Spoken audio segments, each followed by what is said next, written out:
Hello বন্ধুরা, আজকে আবার একটি নতুন ভিডিও নিয়ে এসেছি।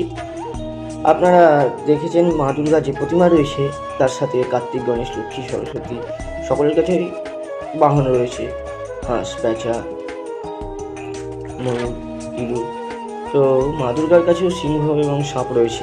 তো আমি আজকে দেখাবো ভিডিওটিতে যে আমরা যে রঙের মাধ্যমে সাপটিকে রং করে কেমনভাবে ফুটিয়ে ওঠানো হচ্ছে।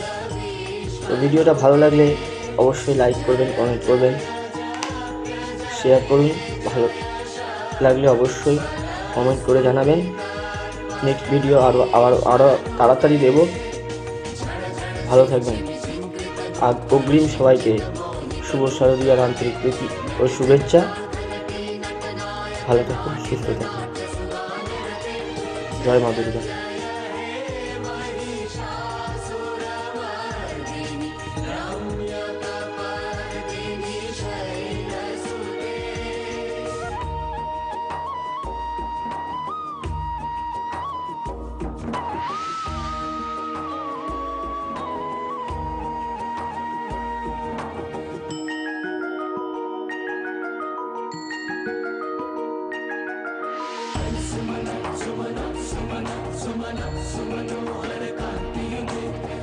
सुमना सुमना सुमना सुमना सुमनोहर कांति